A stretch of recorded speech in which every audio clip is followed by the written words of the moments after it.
前一年闽东南的自然灾害，茶叶价格是居高不下。我让去闽西收货，这犯法了吗？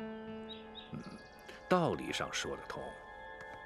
可是毕竟这批货是来自于赤区，如此无疑会使大量的资金落入共党之手，就等于让严防死守的经济封锁门洞大开。这可就是犯了大忌呀！上头要查下来，我就是想帮文清扛下来都难。事实是恰恰相反。当我知道这批货跟赤区有关的时候，心中虽说有一点后悔，可是以我的性格，定下来的事情，断然不会去反悔。文清知道这个事情以后，就劝我，宁亏本也不资助共产党。他硬是下令，单方面撤单，把货给退了。哦，是文清要把这批货退回去的？没错，他考虑到自己老师在鹿岛掌管大局，怕你为难，又不敢驳我的面子，就拿私房钱补贴进去，从闽北重新进了货。哎呀，这么说，是司马亮错怪了。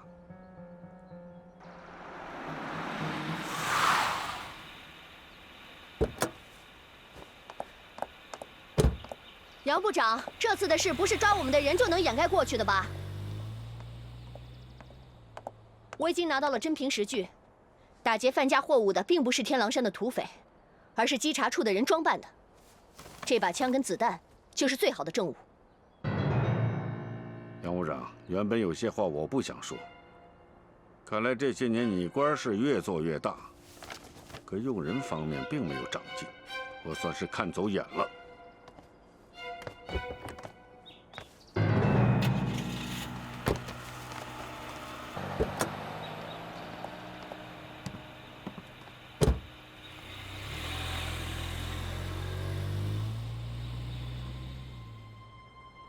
司马亮简直胡来！部长，马上把人给我放了，一刻都不许耽搁。可是何文清有很大的嫌疑呀！你让我放人，那就是前功尽弃。部长，关着就有搞头啊！证据呢？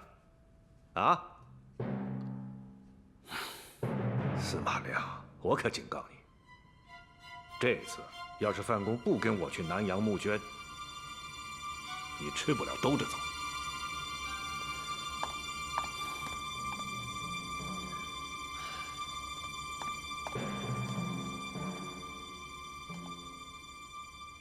哎呀，文清，这是让你受委屈了啊！这件事情已经查清楚了，完全就是一场误会。大水冲了龙王庙，你千万不要跟司马亮一般见识。哼，杨部长，你不用这么跟我说，我不会这么不明不白地走出牢房的。司马亮认定我是共党分子，那我就等他查出个子丑寅卯来。司马亮，到。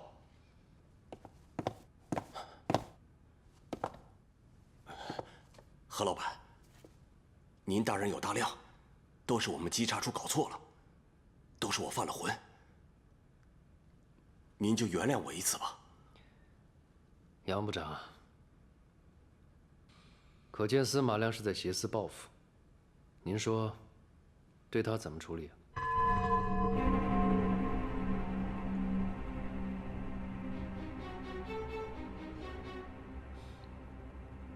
来人，到，暂停稽查处处长司马亮的职务，等警备司令部复查后再做定夺。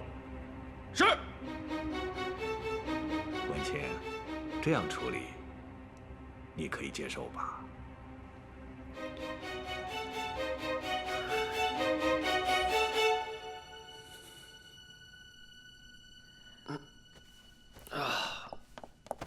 哎呀，文清，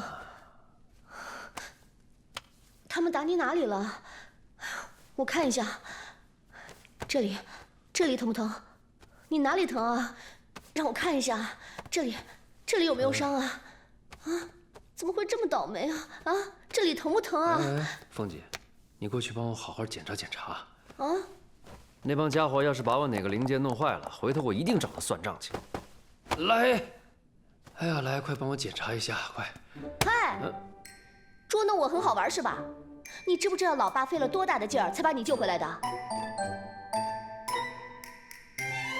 哦，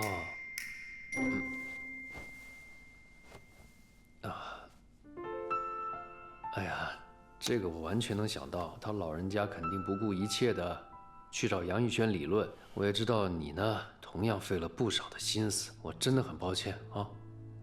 你知道就好。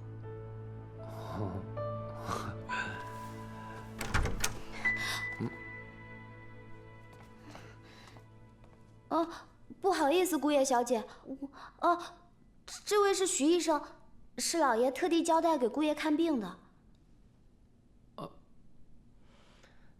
哦，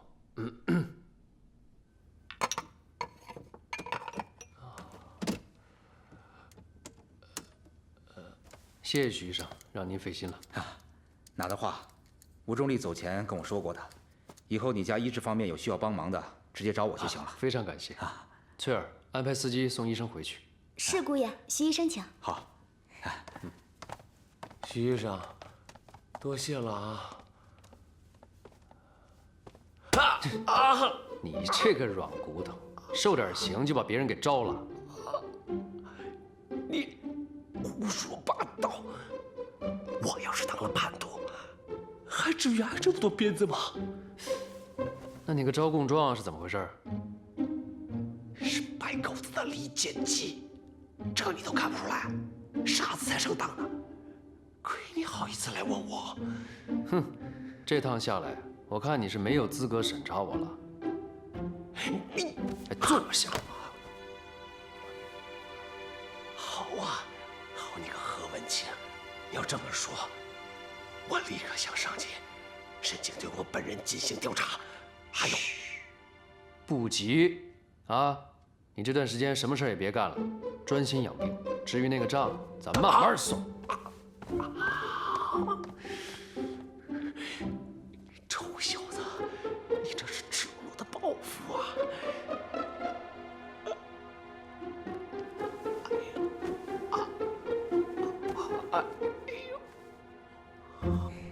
我再给你讲另外一个故事啊。先看一看照片，这个人长得像谁啊？这个人，他有点像姑爷一样。那个人就是何文清他爸，跟我爸以前可是生意伙伴。我俩不光是生意上的伙伴，还是出生入死的好兄弟。可惜啊，有一回我们在南阳做生意的时候，碰到一帮土匪抢劫，他为了救我，自己丢了性命。所以后来我就把文清当作自己的儿子，也就有了他和凤锦的婚姻。所以呀，我就陷入了这场包办婚姻的陷阱。爸，差不多就行了。我这不都已经嫁出去了吗？还老提这件事。翠儿，赶紧帮忙收拾一下。知道了。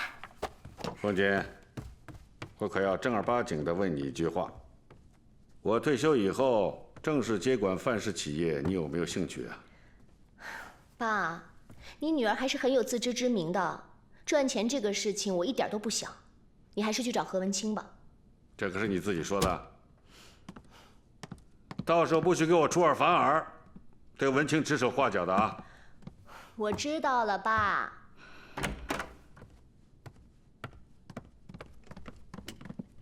董事长啊董事长，你们来了，坐吧。董事长，听说你要退休，是真的吗？既然你们都知道了，就省得我一个一个去告知你们了。董事长，范氏企业可不能没有您坐镇呐。是啊，董事长，这里有很多老员工，都是您一手带出来的，舍不得您离开。你们别再挽留我了。有文清啊作为我的接任者，他已经很成熟了。再说有你们这些骨干精英的辅助，我相信范氏企业一定能继续开创辉煌的啊！董事长说的对。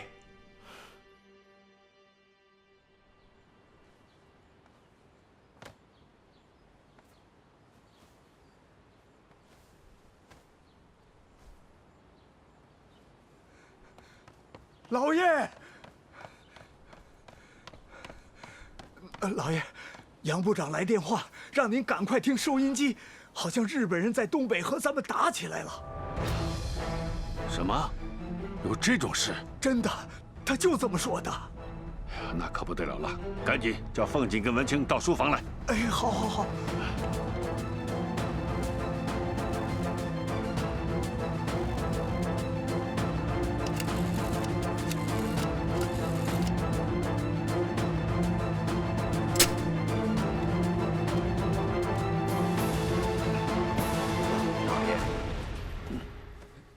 爸，杨部长那边的电话这会儿必然忙得不可开交，您打不进去的。爸，你就别听杨逸轩胡说了，什么东北危急、华北吃紧的，那根本就是他在玩弄把戏，又想让您掏钱呢。都先别说了，听听收音机怎么说。向我东北军的北大营发起攻击，目前战事正在不断扩大，日本军队的侵略行为理所当然受到我国政府的强烈谴责。我看南京政府就只会当缩头乌龟。你们两个慢慢聊吧，这样的新闻我听不下去。哎，凤姐，凤姐，赶紧，再跟杨逸轩联系一下，我有话跟他说。好。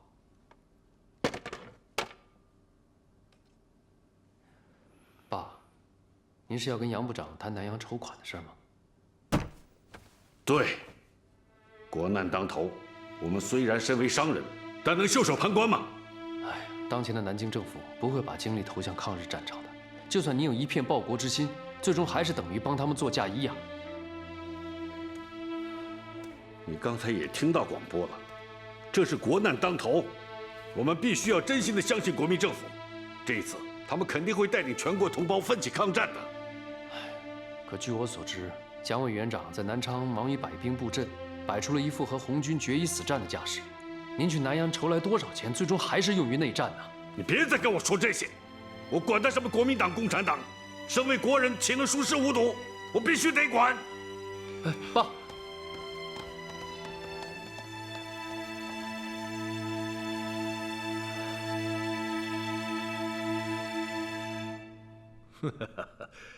范公果然是深明大义呀，在民族存亡之际，你让我看到了一个爱国巨商的崇高形象。你不光是商界大家，而且是国人楷模啊！别恭维我了，能尽一份国民的责任跟义务，为政府和国家出一份力，这是我的荣幸。好，那我就自行主张了。马上订船票，2日之内呢，我们俩一块奔赴南洋，好吗？一切由杨部长定夺。那咱们就这么说定了。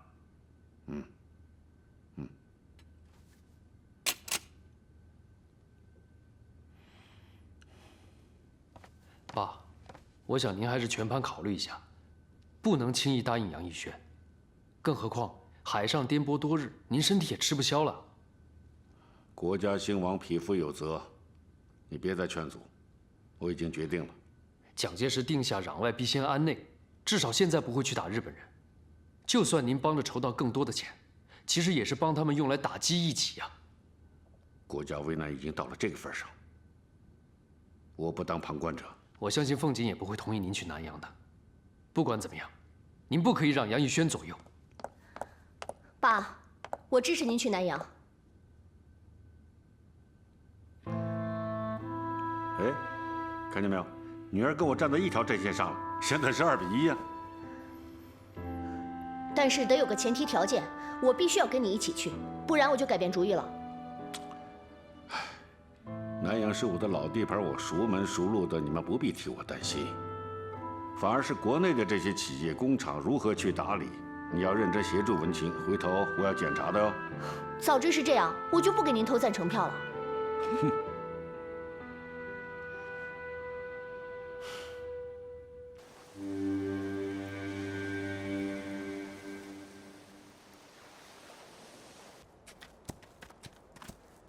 翠儿，你确定何文清去教大老徐开车子了？大老徐跟我这么说的，还交代别准备他们的饭，可能会晚点回来。那就奇怪了，你说一个范家的掌舵人，怎么会去教下人开车子啊？而且他昨天还跟我说工作太忙，没有时间陪我散心呢。这我就不知道了。要不等会儿你见到姑爷，亲自问问他。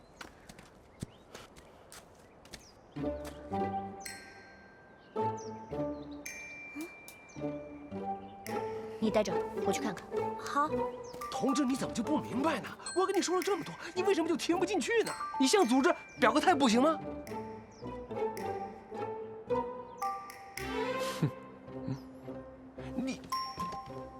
你就不能理解一下我的心情？我理解你的心情，但是你也要考虑考虑我的处境。我是实在没有门道，否则就是上刀山下火海，我连个眉头都不皱一下，更不用在这儿舔着张脸苦苦求你。哎呀，你小子混进范家，终于露出庐山真面目了。不过我告诉你，我虽然掌管范家企业，那也不是随便可以取钱的。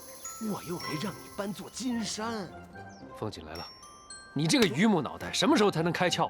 学了半天，连个起步停车都不会，白白浪费我这么多时间。姑爷，我就是个乡巴佬，这洋玩意儿太难学了。你要是把我教会了，那我不是可以更好的伺候你跟大小姐吗？你再教教我，我一定把换挡给学会了。滚！我可没时间跟你瞎耗，我还有很多事情要去办。姑爷。哟，凤锦，你怎么在这儿啊？我还要问你呢，你们两个在干嘛？哦，我正在教大老徐开车呢。这小子笨死了，真是。我看大老徐挺聪明的，八成是你教的不对。而且家里明明有司机，为什么要自己教？啊，你看这教母猪上树的话，我不来调教谁干啊？是不是？是不是啊？啊，对。那你能教一教我吗？哦，我终于明白了，爸不让你开车，你就来打我的主意了。那你要不要教啊？这夫人有令，我怎么敢不从啊？教，是吧？啊，是。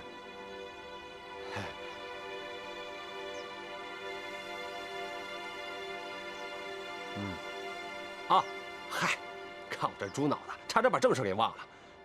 最近那些日本浪人非常猖狂，听说今天早晨在码头就闹出人命了，我得赶紧去打听打听。等弄清楚了，我向二位汇报啊。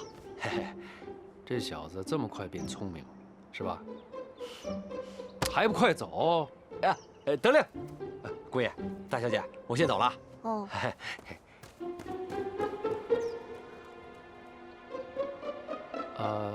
马上交，上车。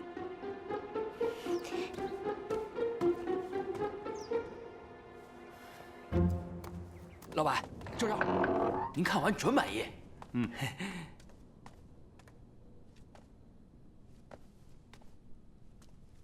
老板，虽然我这店小，可是位置好啊。要不是家里急着用钱，我才不会把它盘出去呢。行，那就这么定了。哎，好嘞，谢谢老板。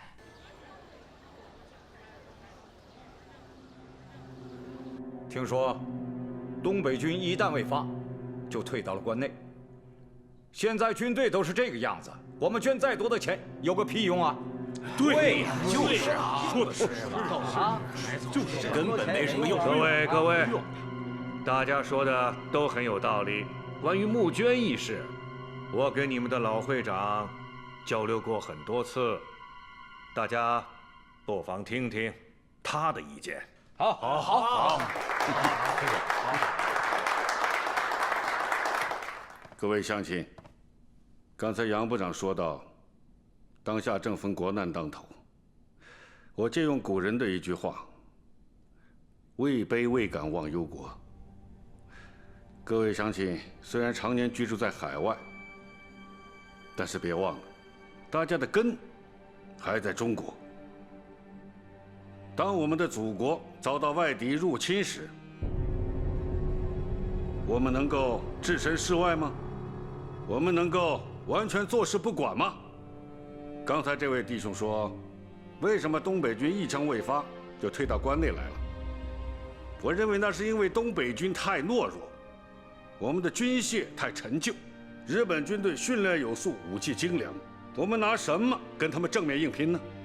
所以才需要各位慷慨解囊，能够为祖国多捐一点钱，说白了就是保护我们自己的根。我说的这些，不知大家是否认同呢？嘿，好，说得好，说得好啊，好。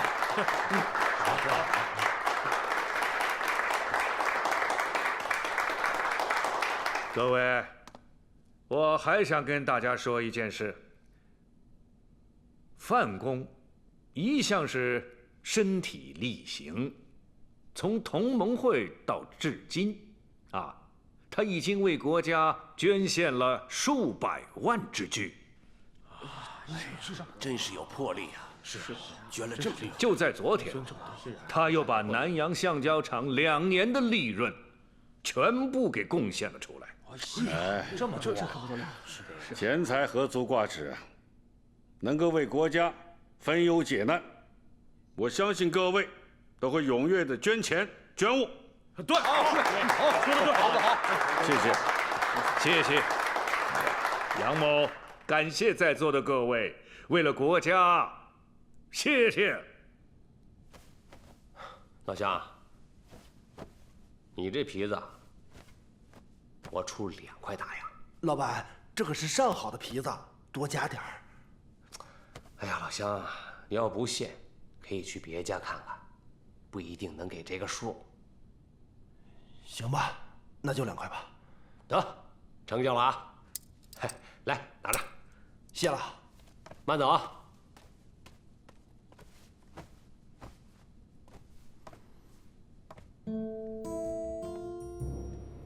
我说你能掐会算，怎么就知道我在这儿？哎呀，你呀，连自己本职都没做好，却跑来这儿开商货店了。我看你是想赚钱想疯了。那还不是让你给逼的？你还别说，我大老徐要是没干革命工作，那没准也是个做生意的好手。你这样两边跑的话，很快就会被稽查处的人给盯上。看来你在范家待不了几天，算是到头了。别吓唬人，我平时注意点不就行了吗？你要是有心改正，就该趁早把这个店赶紧关了。凭什么？这上级让咱们帮着给苏区筹措资金，你这好，你作为范家的2把手，一点忙都不愿帮，我自己忙活还不行啊？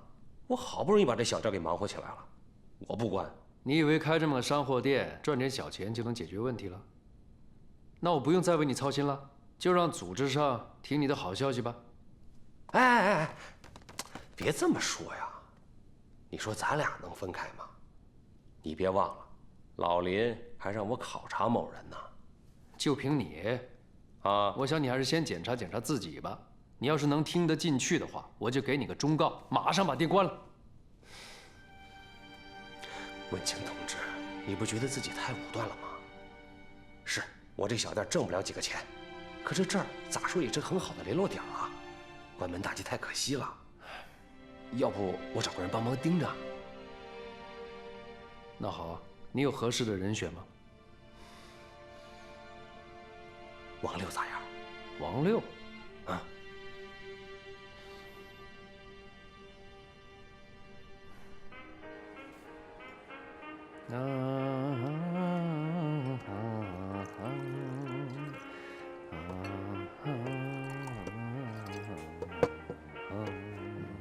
来，再做一个。哎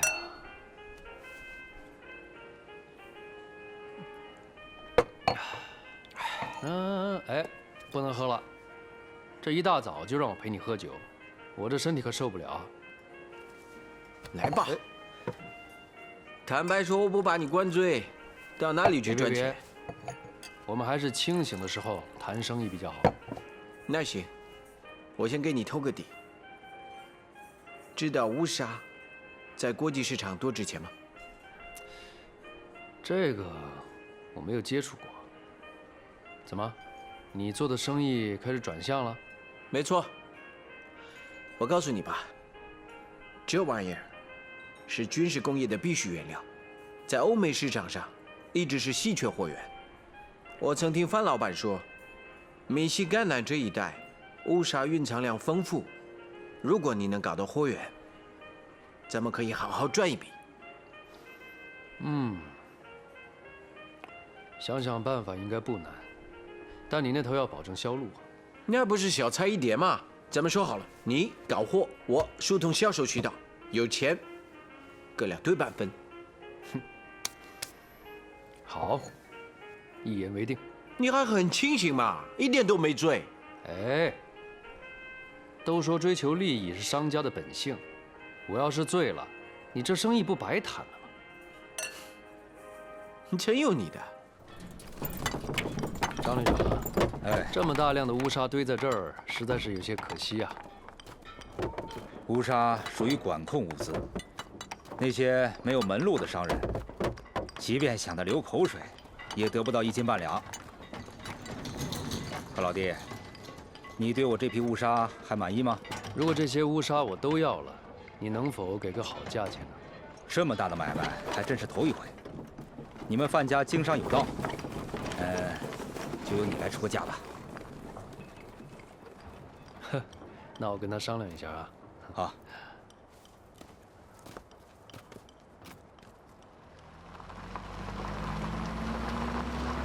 喏，又来了一个要货的。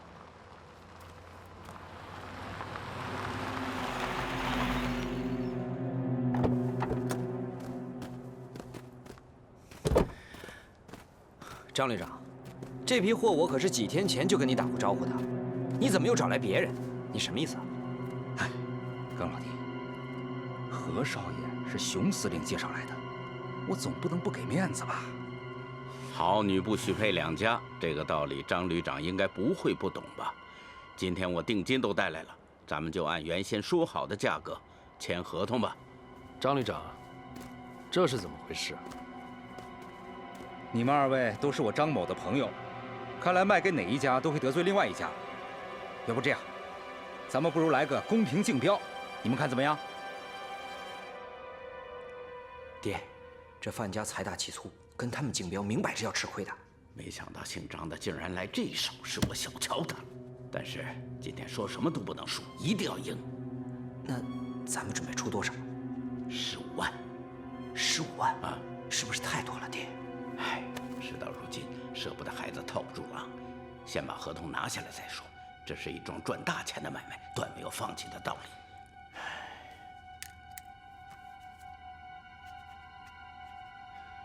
咱们出价多少？这我得问你啊，我哪知道你能出多少？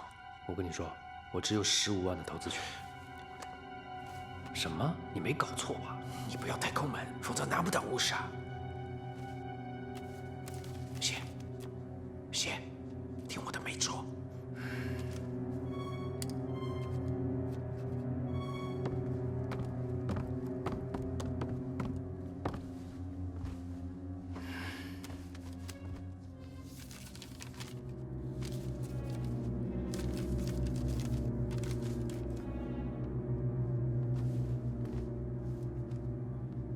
耿家15万，范家20万。这批货就归范家了。不愧是首富，财大气粗是吧？咱们走着瞧。哼，走着瞧。1、2、3、4、5、6、7、8。哎，姐，我说你能文能武的，比那个张金宝强多了。你为什么死活就不愿意接二当家这个位置呢？别瞎说，我才不想卷入那些扯不清的事情里。哦，对了，不少兄弟都是新来的，没有战斗经验，基础也比较差，训练他们的任务交给你了啊。是，保证完成任务。嗯。哎，姐，你急着下山去？难不成还真要去找那个失踪的儿子啊？什么真的假的呀？我不找儿子还能去找谁啊？那可是你大姐我后半辈子的希望所在。唉，你这一走啊，又不知道去多久，把我留在山寨里边，连个商量事儿的人都没有。你就好好的跟着大当家，确保他的安全。我呢，过个2、3天就回来了。是，我知道了，你就安心去吧。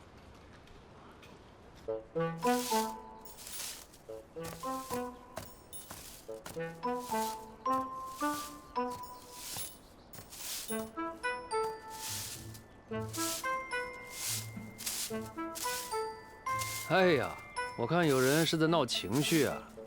哼，我一个下人，有什么资格闹情绪？哼，你看看你这样子，自己去照镜子。人家范老爷子那么大年纪了，还帮人下南洋，哼！可有些人呢，我好说歹说，却一毛不拔。去！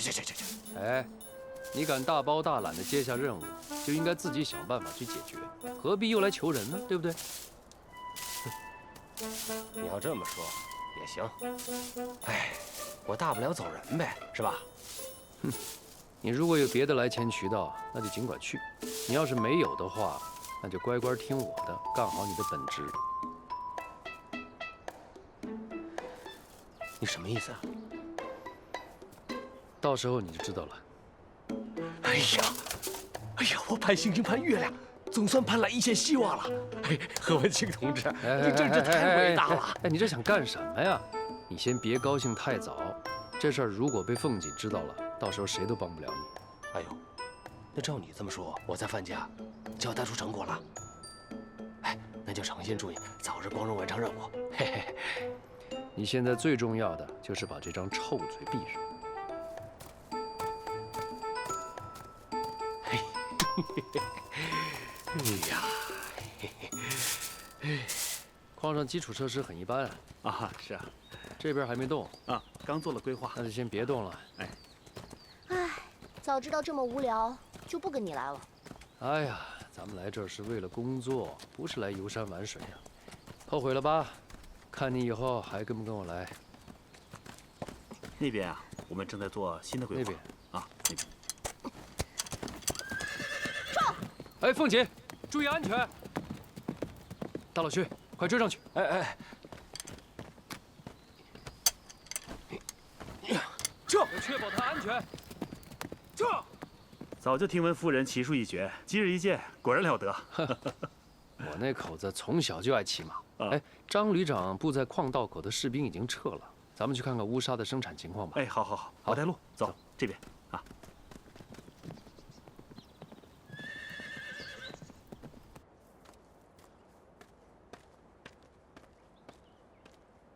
组织上让我来找徐庆元问筹款的进度，可是这家伙怎么回事？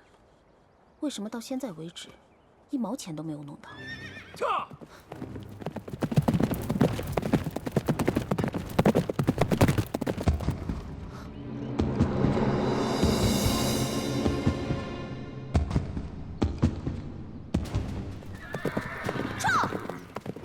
徐庆元，他身边那个女的又是谁啊？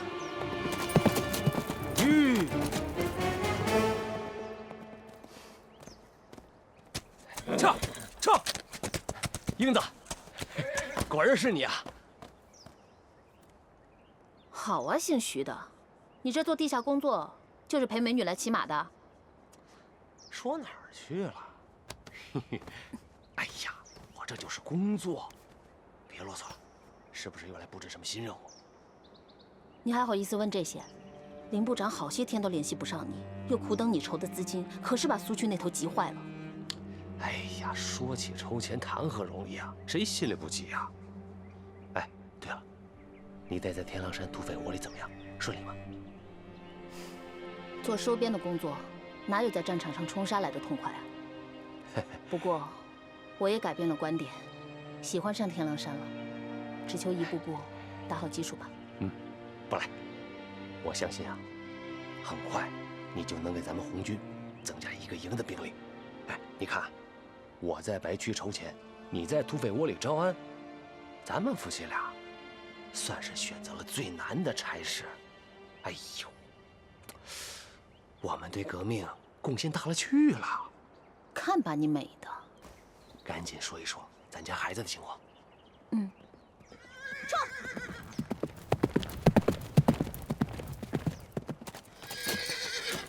你是谁？我是谁关你什么事啊？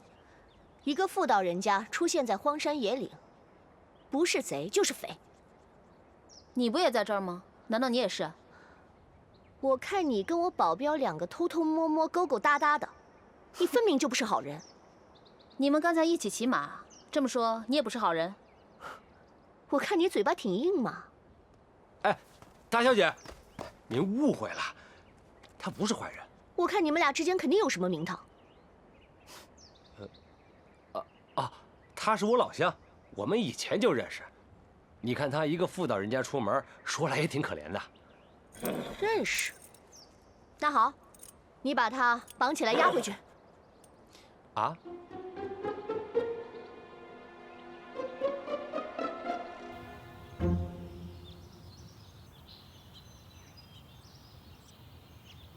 你可算来了，赶紧帮我进去解解围。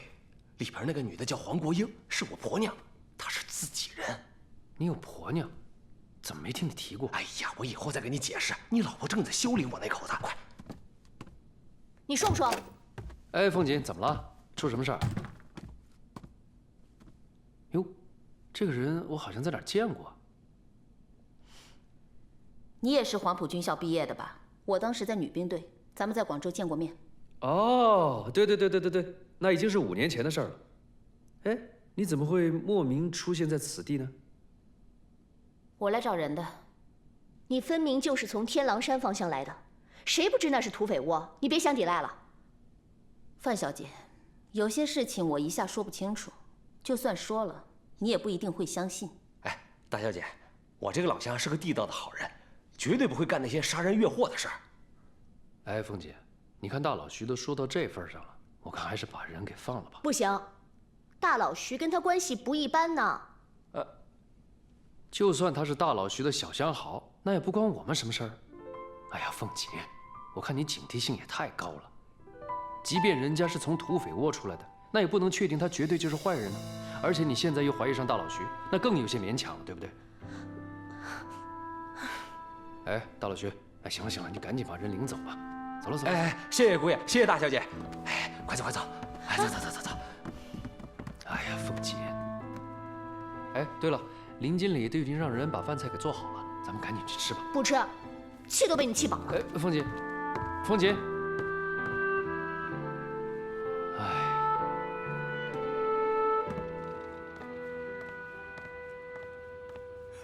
老爷，吃块西瓜，去火。哎，老钱，你坐。有话跟你说。你呢？你一份名单，给那些捐款的乡贤，每人送份请柬。后天我请他们在南阳会馆吃顿饭。我送请柬没问题，可是您老又要辛苦一阵子了。为祖国多做点事，不算什么。你也晓得，有的捐款人仍有疑虑，对款项如何支配不太放心。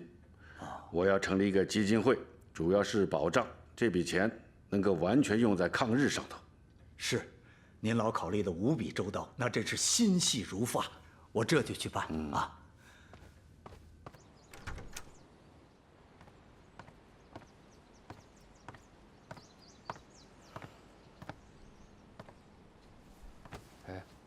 哎，你怎么不开心啊？是不是等我等太久了？每一次都等你等那么久，我没必要不开心啊。那你为什么愁眉苦脸的样子？我是在想老爸，他都去南阳那么久了，怎么还不回来？哎呀，那还不简单吗？发个加急电报，编个理由把他催回来不就行了吗？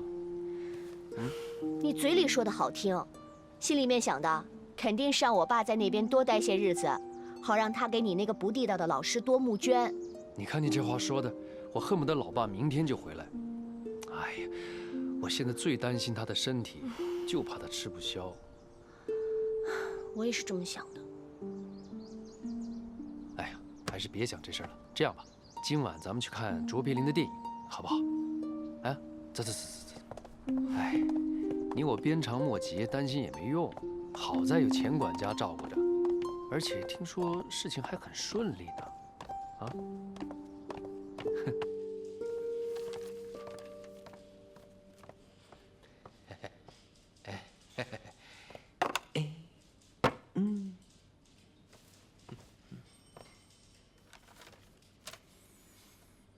你又去敲诈哪家了？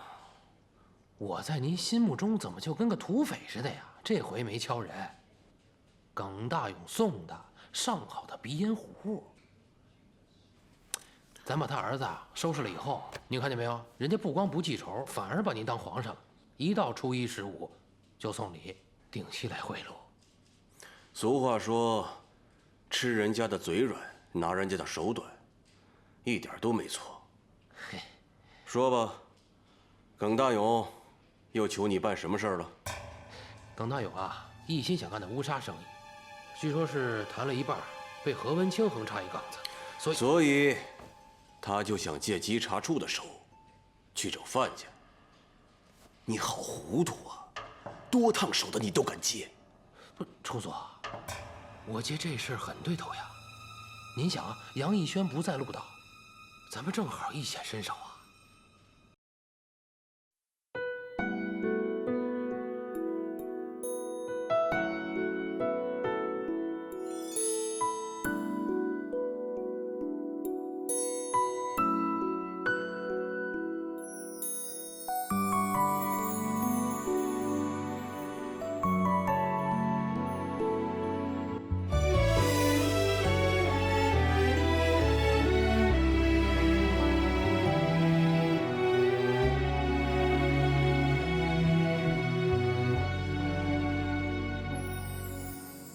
风鼓浪花映天之涯，皓月繁星映海峡。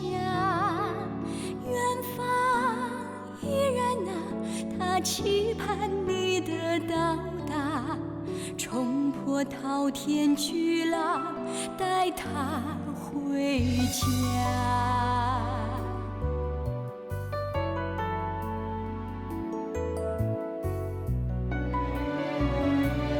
扬起风帆，无人将你阻挡。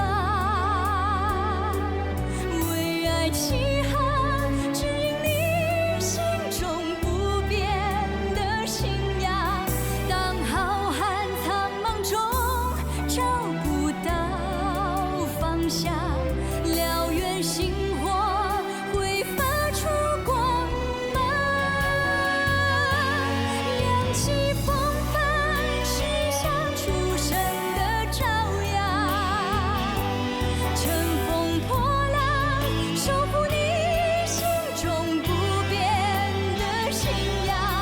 当浩瀚苍茫中找不到方向，燎原星火会发出完整光芒。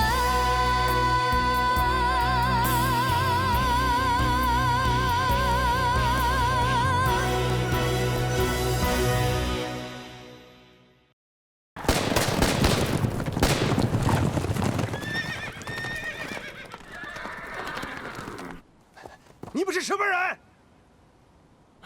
这是老子的地盘，给我拿下！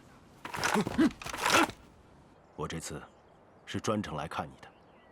组织上经过认真的研究，打算由你来接替船长的工作。曲仁秋同志未完成的事业，应当由我们这些活着的人来完成。